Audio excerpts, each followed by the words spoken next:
welcome once again to another episode of Mental Health Matters. My name is Tom Duff. I'm the Executive Director, Therapist at Heart of St. Louis Counseling. Check us out at stlouiscounseling.org. And as always, we try to have very engaging guests on our podcast, and today is no exception. I'm very excited to talk to Mike Wellington. Hey, Mike, how are you? Tom, I'm great. Thank you for having me. I always love being involved in any podcast, but certainly what you're doing is it's exceptional work, so I'm happy to be a part of your day here. Well, awesome. And it's a great snowing day in St. Louis to talk a little bit about maybe your career in golf. Such a warm weather sport. So hopefully we can talk a little bit about that and also about your book, Birdies, Bogeys, and Bipolar, which will be a great topic to get into with our Mental Health Matters podcast.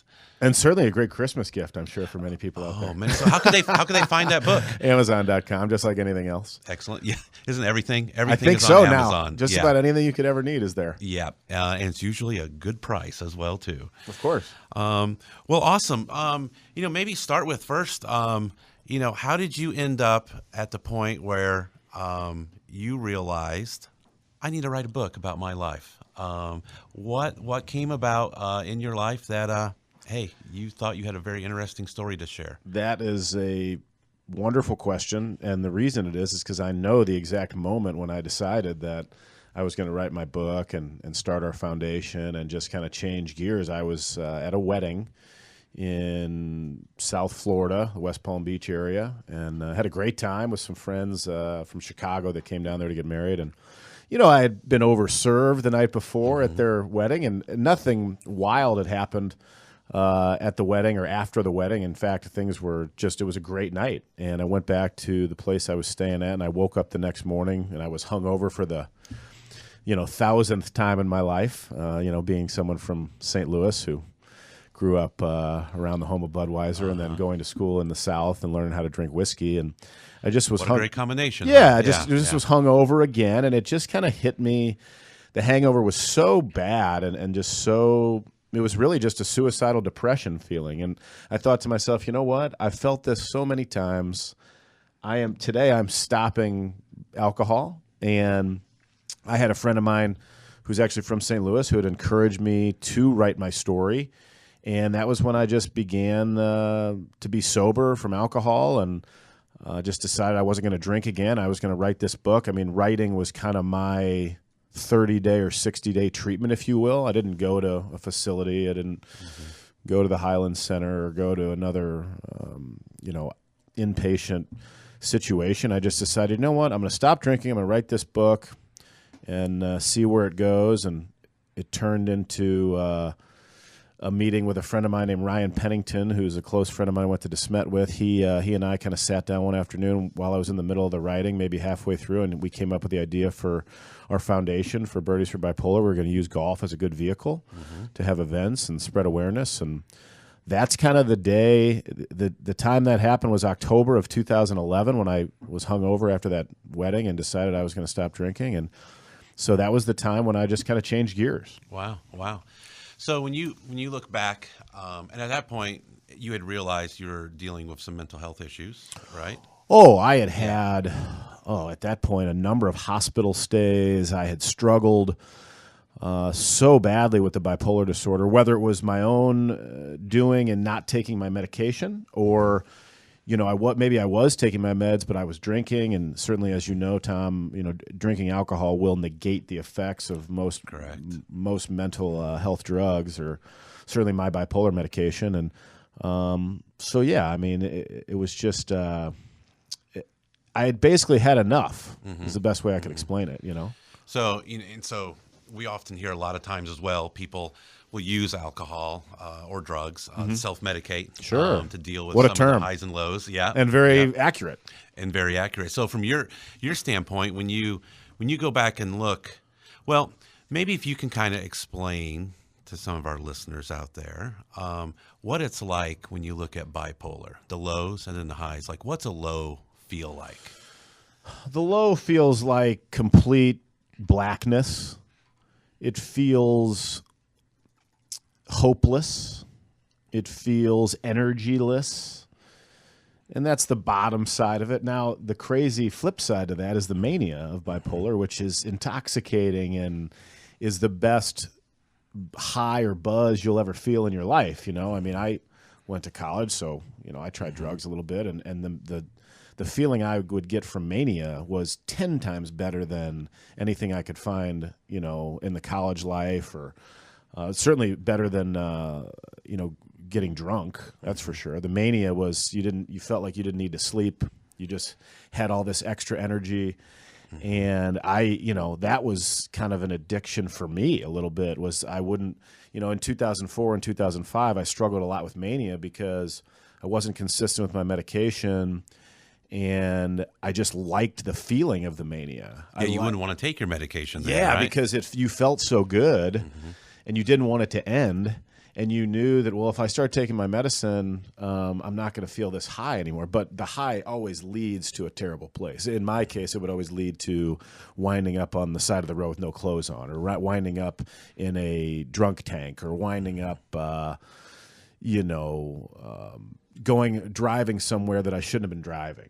Just bizarre things would happen. Really. Didn't you have an interesting story about Tiger Woods? Yeah, people love the Tiger Woods story. Love to always share that one. So, yeah, when I first got diagnosed, technically it was before I was diagnosed. It was kind of certainly something that led my parents to thinking I had something going on with myself. I got out of college in 2001, and I moved to Fort Myers, Florida to start playing golf, and professional golf. And, I was undiagnosed, unmedicated, young, cocky college golfer thinking in my mind, and I do think this is the way any professional golfer should always think. If you're going to go out there and play with the best players in the world, you've got to think that, I'm gonna beat them. I have enough game where I can take this player down. And at that time, Tiger was so much better than everybody else, and I had it in my mind, which I think was the right mindset, but I handled it the wrong way. Is I want to play against him and I want to beat him. Well, what you're supposed to do is you're supposed to get out on tour, and then you can go prove that you can beat him. Well, I was so manic that I decided that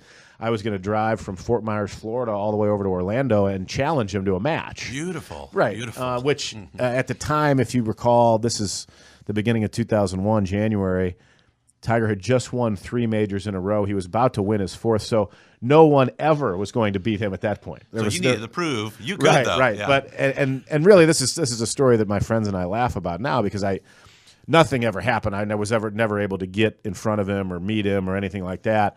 And I actually just turned around and went home eventually after realizing that it wasn't going to happen.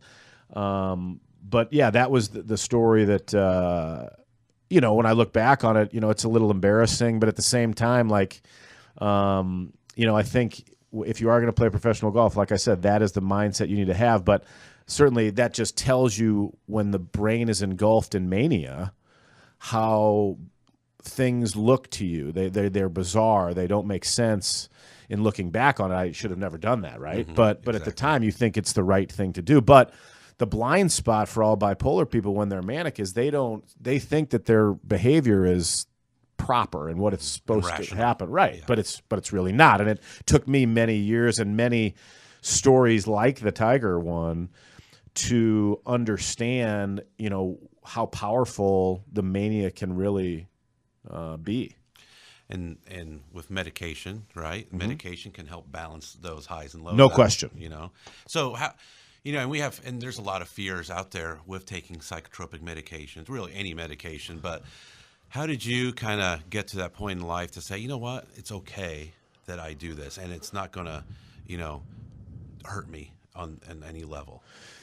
It took me a little while. It took me about 5 years to understand that I needed to have medication inside my body every day, because my main issue was that I had all this success on the golf course in college, and when I got diagnosed right after that Tiger story, I got diagnosed to take. I was never in denial that I had the disorder. I definitely knew I had that. I was an educated person, and I knew that when I saw the list of the traits that a bipolar person has, I knew that was me.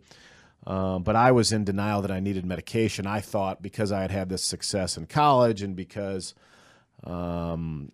I had never used any sort of drugs before, I didn't want that to affect my game, right? So I was hesitant from 2001 when I was diagnosed till 2006, I was hesitant about taking medicine every day because I wanted to have the same success I had in college as a professional.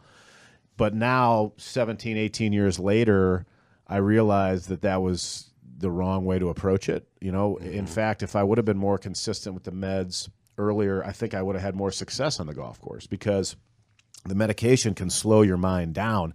Certainly when you're playing golf, I believe, I think a lot of golfers will tell you the same thing, you want your mind moving slow.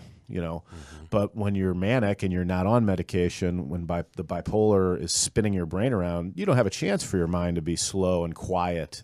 So, luckily in 2006, I had a group of friends, 2-day back-to-back days. A group of 4 friends of mine came and saw me on a Monday, and then another group came and saw me on a Tuesday. And they said, look, Michael, we love you. We want to support you, but we can't be in your life unless you take the medicine every single day. And for whatever reason, that really resonated with me. And from the summer of 2006 on, I more or less, 99% of the time I took my medication. Mm-hmm. Do you remember when you first, well, I guess, growing up, when you look back now, do you see symptoms in yourself at a certain age, maybe? Oh, yeah. In high school, I think my behavior in high school and college was, he's just an outgoing, loud person. That's just how he is. But in reality, it was unmedicated bipolar, just a boisterous kid who had a lot of energy. And yeah, the things I think about in high school when I think about my behavior, it was textbook bipolar. But because, nothing really crazy or wild happened. That stuff happened. The crazy and wild stuff happened after I got out of college. There was no real way to put your finger on it. I appeared to be an outgoing kid. So you mentioned, some of the supports you have and stuff with friends as well as family. So, for people out there that may be concerned that a loved one has bipolar or a mental health issue, what kind of advice would you give to those people to how to reach out to someone they love? I think you've got to look for the signals first, Tom. I mean, you need to be aware. Is the person you're worried about, what are they doing that's alarming you? Are they going on wild spending sprees, which is a bipolar trait? Are they not sleeping? Is their speech accelerated? Keep an eye out for those kind of things, and then, when you feel like those things may be taking over a person. I was the kind of person that needed more of a kick in the rear as opposed to a pat on the back. So a couple of my friends were kind of pointed with me. And, I have one buddy who I was in a weird situation down at like 44 and 141 in the Fenton area, I guess Valley Park, Fenton area. One time when I was manic, and he literally tackled me. Outside of a Singular Wireless was the store at the time. I was in there trying to, for some reason, get a new phone. And literally one of my best friends, he tackled me on the pavement because he knew that this was the only way that he could get, number one, get my attention, and number two, get me in his car so he could get me to the hospital, which turned out to be the best thing that could have happened. And I knew in my mind when my best buddy is tackling me, even though I was manic, I knew, I was like, oh, okay, this shouldn't be happening. So now when we got off the ground, I just said to myself, whatever he tells me to do, I'm going to do, because not only was he a good friend of mine, this guy was the kind of guy who takes kickboxing classes for fun. Oh. So he's not the kind of guy you wouldn't mess with him either, with. No, so golfer, kickboxer. So I was lucky to have those kind of people looking out for me. But sometimes you need to approach someone and be aggressive when it comes to having someone be honest about their medical or their mental condition. But other times, it's better to be supportive and, like I said, a pat on the back. It just kind of, I think, depends on what kind of person they are and if you know how well you know them and how are they going to respond. I've got a kid that I keep in touch with who I try to help with his bipolar. Right? He's not a kid; he's 33 years old, but. I know that he's going to respond better if I get in his face a little bit, as opposed to a girl that I work with who lives in Orlando, Florida. I have to be more positive with her, and I have to, give her ideas of things she can try. It's really about knowing the person who's struggling, I that think. relationship and of course hitting the strengths of that relationship. Yeah, how are you what is the best way to get their attention? So, you mentioned hospitalizations and things of that Yeah, nature, and you I've had many. talked about, taking medication. Lots of different types of medication. Do they work? Have they worked? This one type of medication work for you at Yes. one stage in life, then another stage in life you had to switch it up? Phenomenal question. I have tried probably 5 or 6 different medications. And part of that, honestly, is because I'm a golfer, I think. Because, so as a golfer, when I'm trying to become a better player, right, well, I'm going to have to, every year, I'm going to probably have to try a new driver. I'm going to, every so often, need to get new wedges. I'm going to have to, get new irons and equipment, right? I always relate bipolar medications to your health as I would golf to making your golf game better, right? So when it comes to my bipolar meds, when I first got diagnosed in 01, I was put on lithium. But like I told you before, from 01 to 06, I wasn't real consistent. So I couldn't, it worked at times, I guess. But then after I had kind of a turning point in 2006, I tried a couple different ones. I'll give you an example. So as soon as in 06, as I got out of the hospital for I guess it was my 4th or 5th time to a hospital, maybe 6th, I wanted to change things up. I wanted to try Depakote. I'd heard a lot of people that I knew about that had bipolar, they wanted to try Depakote. So I tried Depakote, and my doctor said, okay, this is a pretty potent medicine. Make sure you eat with it. So I would always eat something at the same time and then take it. And I only was able to try this drug for 5, 6, 7 days because every time I would take it, I would throw up. Now, yeah. I thought, I wasn't really sure why. So I went to my doctor. I told him, I said, hey, this happened. I'm trying to take the medication. I'm eating a lot of food before I take it, and then I'm vomiting. He pulls out his little medical journal. And sure enough, 10% of the people that use Depakote have induced vomiting. So immediately we were like, all right, well, so I was in that 10%. Yeah. So so that one was out. So then we tried lamotrigine, or some people know it as Lamictal. I felt like, and let me say this first, Depakote, certainly people can have success with Depakote. I just didn't. Yeah, but I do know people that have used Depakote, and it's worked for them. So then we went to lamotrigine and Lamictal. I guess lamotrigine is the clinical term, and Lamictal might be the I don't know what you would call it. Generic, exactly, yeah. Or vice versa. Yeah. But I actually had some success with that drug. I like that drug a lot. It kept me pretty even keel. But then I just decided after a while in using it that, you know what, I'm going to go back to the lithium, because my doctor had suggested that he liked lithium the most because it was a natural salt that metabolized easier in your body.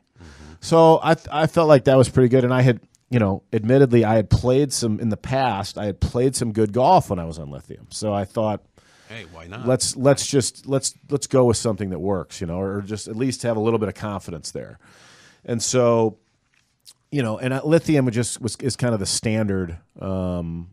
For lack of a better term, it's the Budweiser of Budweiser of all mental health drugs, right? Yeah, exactly. So I've tried a handful of them. I think it's important for people to understand that if you're gonna fight bipolar and you're gonna play defense against bipolar, you need to be willing to experiment with some of these drugs and see which ones work best for you. Going back to the golf club analogy, a set of irons that works for you might not work for me. A driver that you hit might not work for me, right? Exactly. Same thing with the medications in bipolar. Depakote might work for you. Clearly it didn't work for me. Lithium might be really good for me, but it might not be great for you. So I think when I'd love for people to understand, if you are going to take the time and be diligent about your health, be willing to try a drug for at least 3 weeks, I think, before you either go on to another one or try to find a better one. And if something's working, right? Of course, it's a total process. And if something is working, stick with it. A lot of people, the old bipolar trap is, well, I wasn't on medication and my life was in shambles. I got on medication. Everything's going really well. Well, I'm going to go off the medication now. That's the biggest trick of all bipolar meds and bipolar conditions is things get going well. Well, they're going well because you're actually using the medication, right?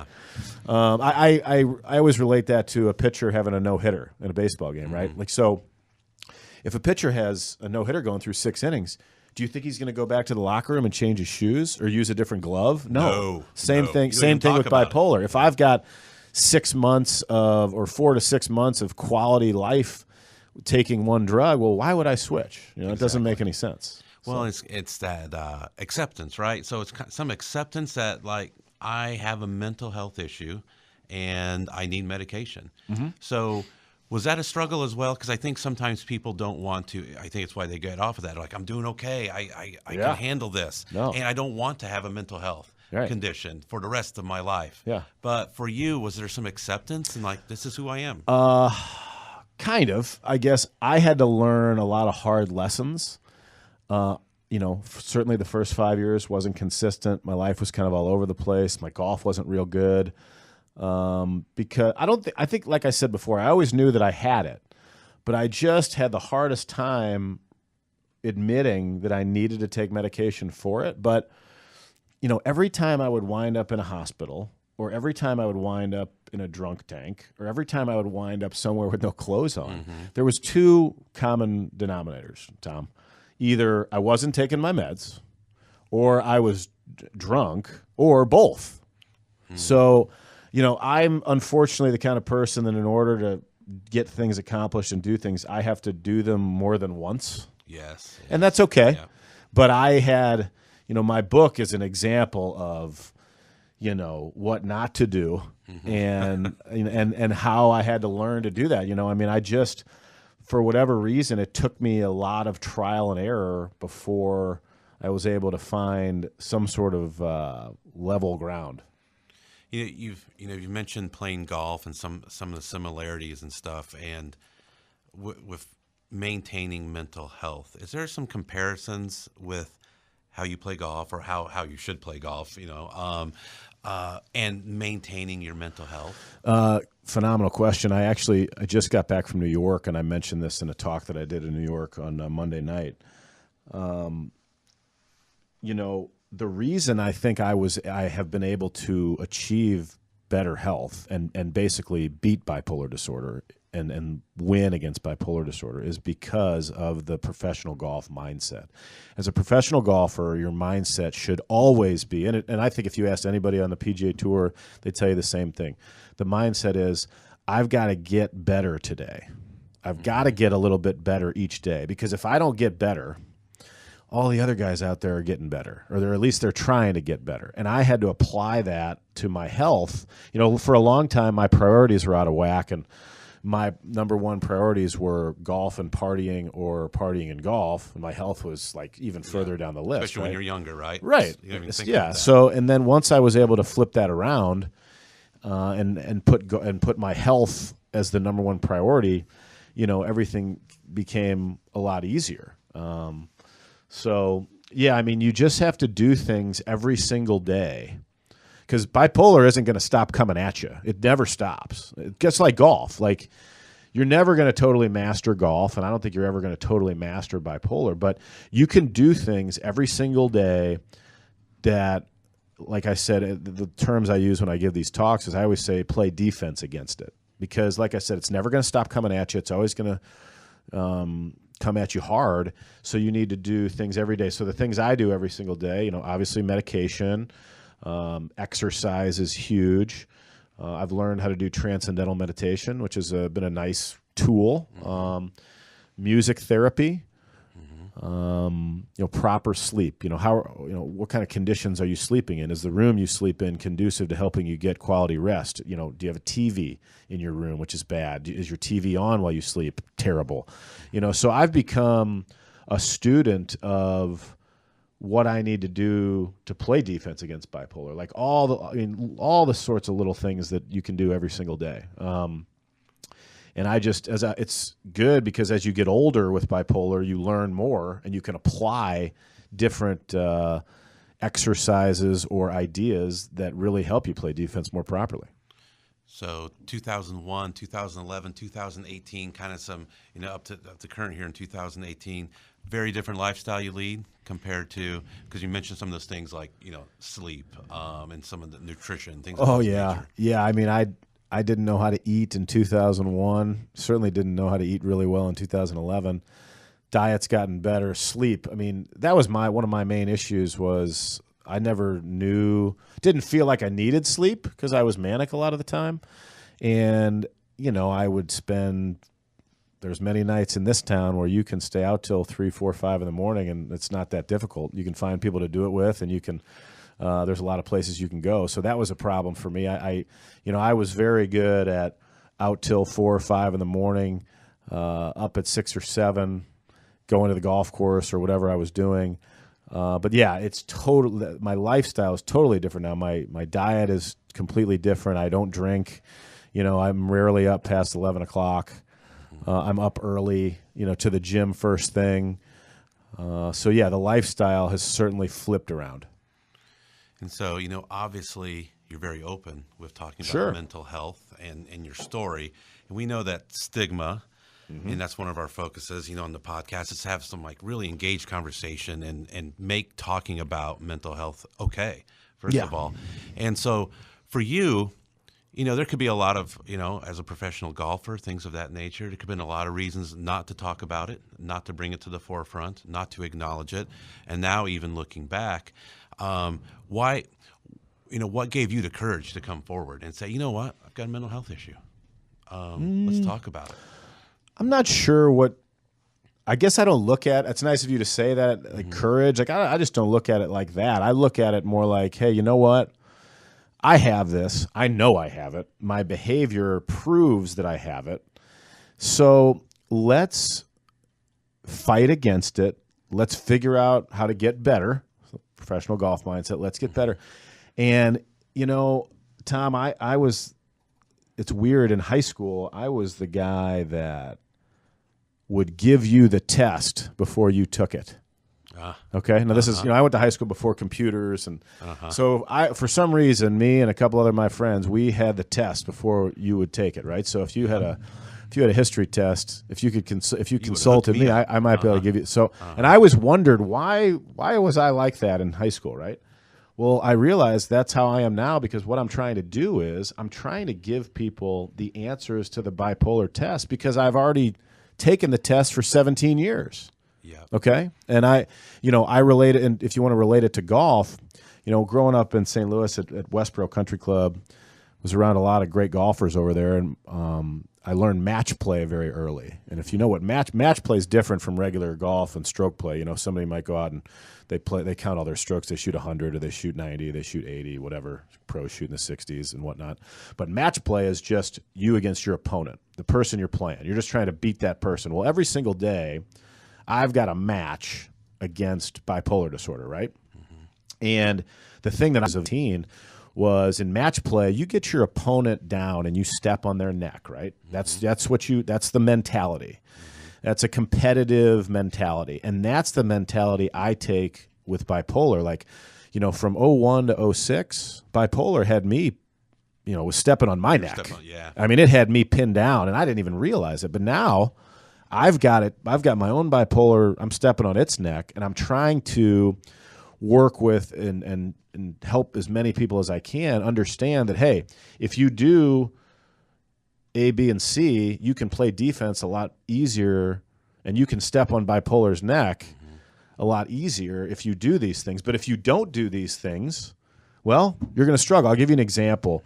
I think I mentioned her already today in this talk. There's a girl I work with in Orlando, Florida, and we just talk. She has bipolar, and I've been working with her for about 4 months, and she says, I'm not feeling good. I feel crappy, and I'm feeling down, and I'm like, okay, well, how are your meds? She's like, well, I went off of them. Oh. Ding, ding, ding, ding. I said, how's your exercise? Oh, I haven't had, the energy.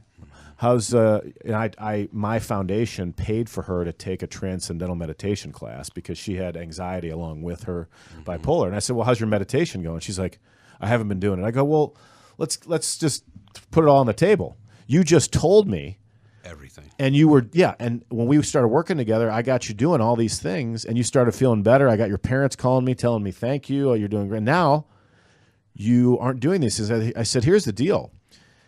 Bipolar is it'll eat up a lazy person. Yep. It will. And emotionally drain you, right? Everything. Everything.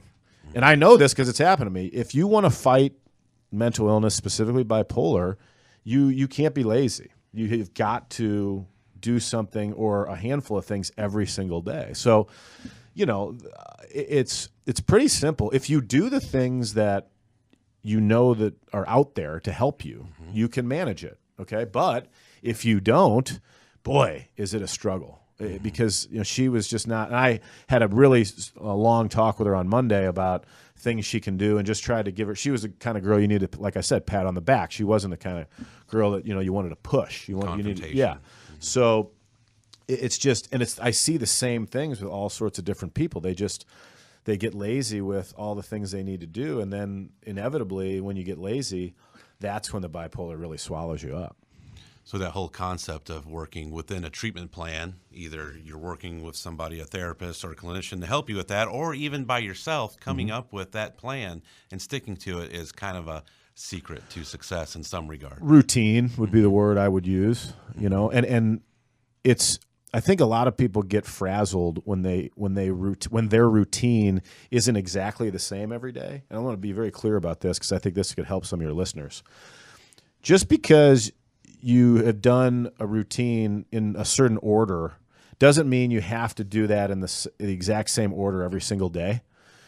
As long as you do you take the steps and you do the exercises and go through with the parts of the routine that are working, you don't have to do them in the same order. I think a lot of times, whether people have anxiety issues or bipolar or depression issues, they think, well, I didn't get this exactly in the right order. Well, forget about that. The order is irrelevant. Like for example, on a day like today, I had a meeting earlier this morning before I came to see you guys, so I haven't had a chance to get to the gym yet, right? But I will get to the gym, and that's part of my routine, right? But just because I didn't get there at my normal 6:30 in the morning time doesn't mean that my whole day is ruined. So but I think flexibility of a routine. Yeah, I mean, you want to have the pieces of your routine that are consistent, but you don't necessarily have to do them, in the same order every day, just as long as you sprinkle them in, So do you, there's days maybe where you're just not feeling, as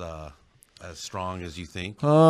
Yeah, lately I've been real good for since June.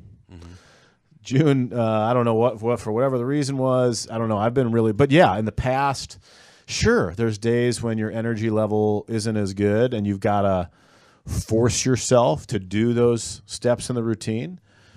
And, some days are harder than others. Yes. The last number of months, I've certainly been lucky, but that doesn't mean it's going to last all the time. And you have to be prepared. You got to be on your toes for when you do feel down or you have a lack of energy. And certainly seasonal weather changes can cause that.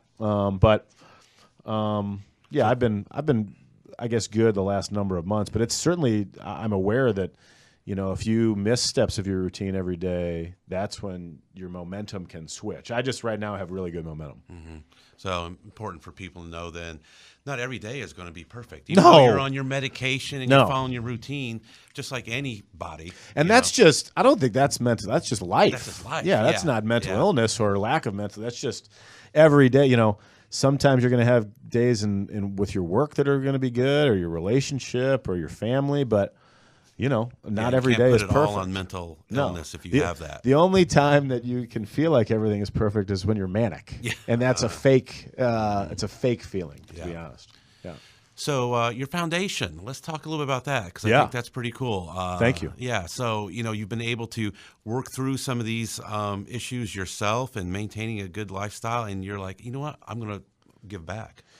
Yeah, we started the foundation, well before the time my book came out. We had our first event for the foundation in the summer of 2013, and my vision of it was to just try to have golf events all over the country because of going to school at Spring Hill College down in Mobile, Alabama. I have a lot of friends from all over the country, and then obviously my golf travels enabled me to meet a lot more people all over the country as well. So I wanted to use my contacts and have events everywhere. And we've had one event in 2017. We had an event in New Orleans. We hired Jay Moore, who is a stand-up comedian. You may remember him as Bob Sugar and Jerry Maguire. Jay came and did 90 minutes of stand-up comedy for us in January of 2017. That was our first event outside of St. Louis, and that was a really fun event downtown in New Orleans at the Civic Theater that was just something different. We felt like, comedy is something that is very powerful in helping people deal with depression. Oh, yeah, definitely. And so that was really neat for us to have that event. And then we've had events around St. Louis, golf events. We've done some trivia nights. 2019 is definitely going to be our most active year yet. We will have a trivia night coming in February here in St. Louis. In March, we will have a golf event in Florida, down near where the Cardinals play spring training. Mm-hmm. In April, we will have another golf event in New Orleans. And then our signature golf event is always in July, and so that'll be at Forest Park this summer, or this coming summer.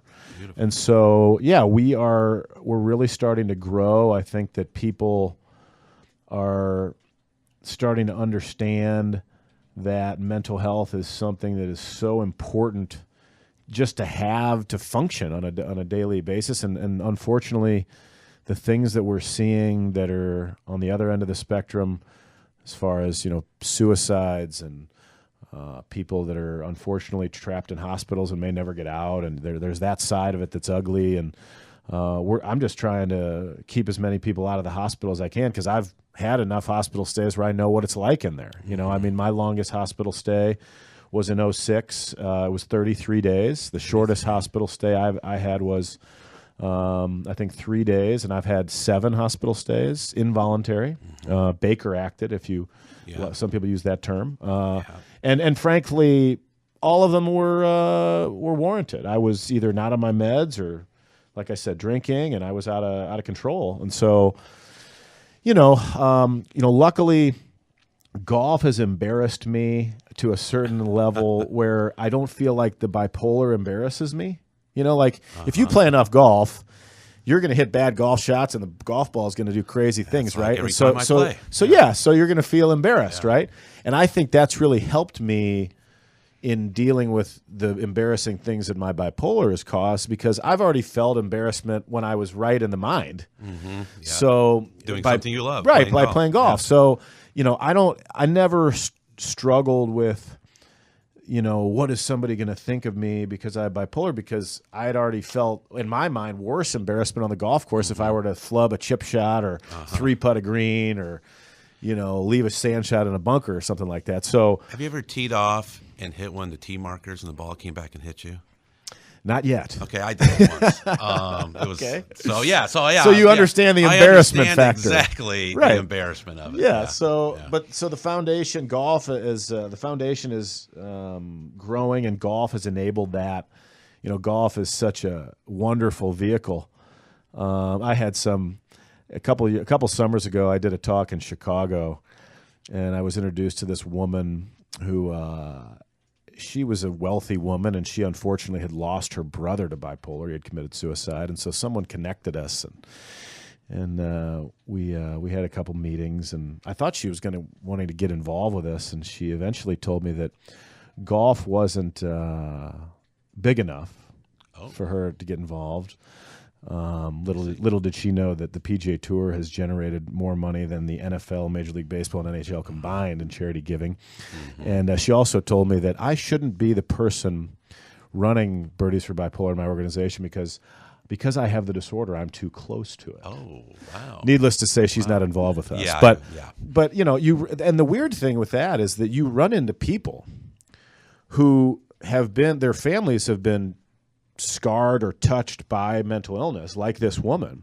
And I guess she had it in her mind that because her brother, wound up where he did, that no one else that had bipolar could ever have any success. And that's something that I want people to know. I mean, just because you have bipolar doesn't mean you can't be successful. You look at Ted Turner as bipolar. Yes. You look David Faraday as bipolar.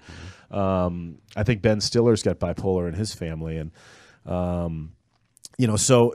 that whole notion, and I want people to understand that just because you have a mental illness doesn't mean that you can't have a successful life or a productive life. Exactly. And for myself being on the clinician side of that, is it's so important to hear the insights, so when somebody's saying like, you're too close to that to be involved, Right. but for us on that side, as we can learn more and more about it, we can become more effective with helping, and and you being able to articulate just kind of the highs and lows and what it feels like, because there's still, we got a long way to go of breaking down stigma, but there's still people out there that just can't understand when you describe that low as being dark and no energy. Brutal. And people are like, no, just get up and move, Yeah. or stop acting like that, slow down, and it's just not easy, to help people understand.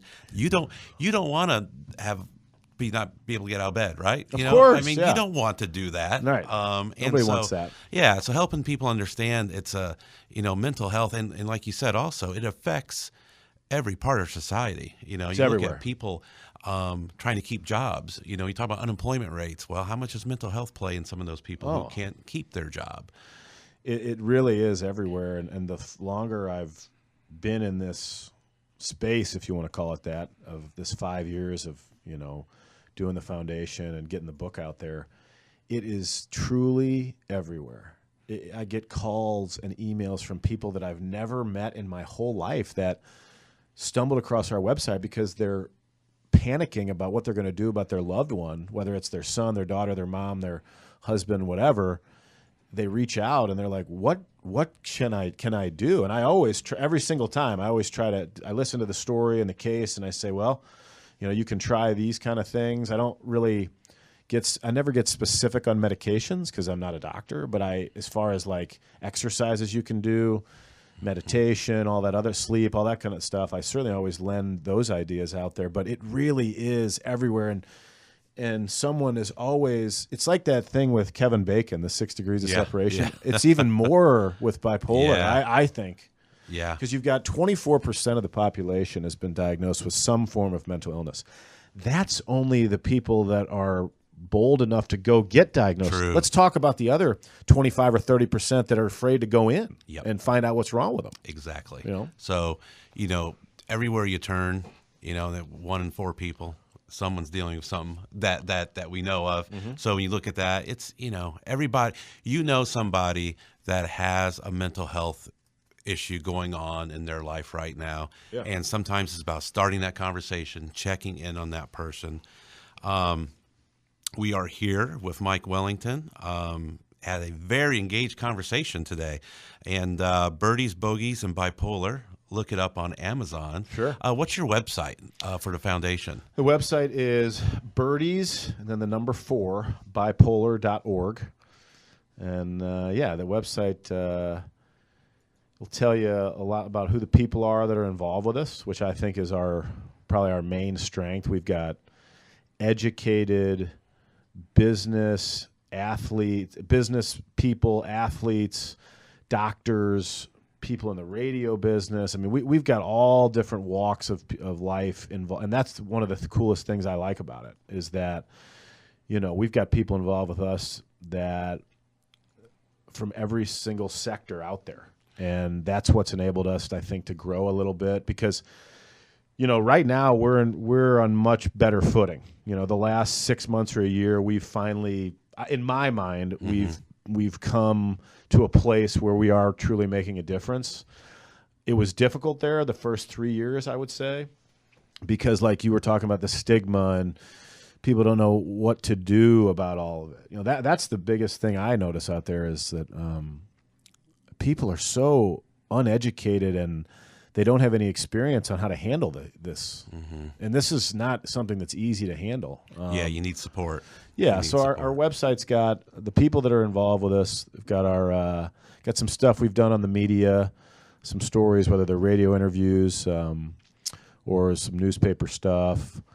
And it talks a little bit about it mentions all the groups that we've tried to help fund and funnel money to, and we've got some cool things coming up next year that are going to help us grow. And if you would have told me at 25 or 30 years old, I'm 40 now, that I would be doing this, I'd be like, Yeah, right. Yeah, whatever. I'm still playing. I'll be beating Right. Tiger when Right. I'm 40. Exactly. Yeah. But Exactly. this is this is what happened, and I'm fine with it.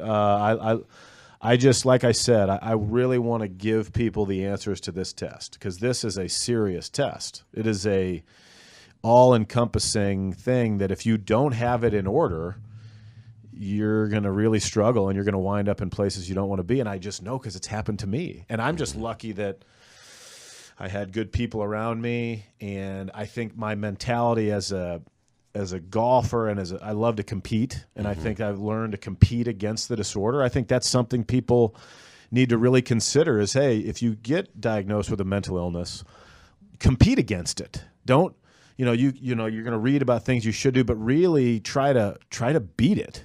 Like I said in match play, try to beat the other guy, make your mental illness your opponent and just beat up on it. And then that's when you're going to have success. But if you're a little, I guess if you're not as aggressive as you need to be, mental illness, not just bipolar, but all the other mental illnesses out there, they'll do some things that you're not going to enjoy. It'll take over. So we have had a very interesting and enlightening conversation on mental health matters today with Mike Wellington. A couple great things I think are takeaways. One is to have some routine to your life. We've talked about sleep and nutrition and exercise as some very basic things that you can implement in your lives to help you. It's not rocket science. Some of those things, I don't care what's wrong with you, you should be having sleep, nutrition, and exercise. And I think that's a big thing. Or can be so complex and fix it. Well, no, it's fundamental stuff like drinking the right kind of water or hydrating properly. Simple stuff like that. Because if you're not hydrated, that leads to fatigue. Fatigue leads to depression, okay? So the most money I spend now at the grocery store is on water. Bottled water. Because I try to get the best kind of water to hydrate, right? Yeah. So there is no secret sauce. There isn't a champagne room. It's just the fundamental things you probably would do even if you didn't have a mental illness. To leave a healthy lifestyle. Yes. And I think the other thing, another takeaway is, well, one, don't give up, of course. Of course. But two, also, when you put those fundamentals in place, there's still going to be a component. Maybe you need medication, and find the right medication for you, because everybody's different. And also, you don't give up in regards to, if this doesn't work, it doesn't mean that this one won't either. So you keep trying as you go. Yeah, I mean, you have to be relentless, I think, in your effort to be healthy. And I will say that I am definitely a proponent of using, I'm going to say, one bipolar med or a mood stabilizer. I think they fall into the same category, right? I do think there's a problem out there today that people are over-medicated, and that's a problem with the doctors out there. They're trying to make money off of people that are mentally ill, which is that's probably another podcast That's discussion. another podcast. But we'll book that one too. But I think that if you can find one bipolar med and stick to that med, you're going to have a much better chance than if you don't. I mean, I tried to live life off meds, and every time I wound up in a hospital. So I could only do that so many times before I had to admit, okay, well, medication is part of the routine. It's not the whole thing, but in my comparison of mental health and golf, my medication every day is probably just as important as my putter in my bag, which is probably the most important club in my bag, right? So, I think using meds is smarter than not. Beautiful. And that's, bottom line is everyone wants to have a healthy life. Everyone wants to feel good. And thank you so much, Mike, for joining us today. Thank you for sharing your insights. Thank you. And, I said earlier, it's courage to come forward, even though you don't feel that, but it takes a lot. And I applaud you for that. So once again, we are very happy to be hosting this podcast at St. Louis Counseling. Check us out at stlouiscounseling.org. And we will continue to keep addressing mental health in a way that will help it to be okay to talk about. Also, my other plug, of course, is we have Giving Tuesday coming up on November 27th, the first Tuesday after Thanksgiving, a worldwide day of giving to nonprofits and making a difference in people's lives. We at St. Louis Counseling are looking for matches from corporate sponsorships to donors of $1,300. Our board of directors at St. Louis Counseling is putting up $1,300 because that will cover at least 12 sessions of, 12 free sessions for an individual, which is, for the most part, a good full course of treatment. And we feel if we can get even more people involved with that, we can continue to help those that are in most need. Our goal is 20, but we're hoping to pass that. So check us out on our website, stlouiscounseling.org, or you can email Debbie Dugan, our business and marketing director, directly at ddugan, D-U-G-A-N, at ccstl.org. So once again, Mike, thank you so much for joining us today. Hopefully we'll be staying in touch, and stay tuned. There'll be many more podcasts coming up on Mental Health Matters. This has been Mental Health Matters with Tom Duff of St. Louis Counseling Services. Check out stlouiscounseling.org for more information.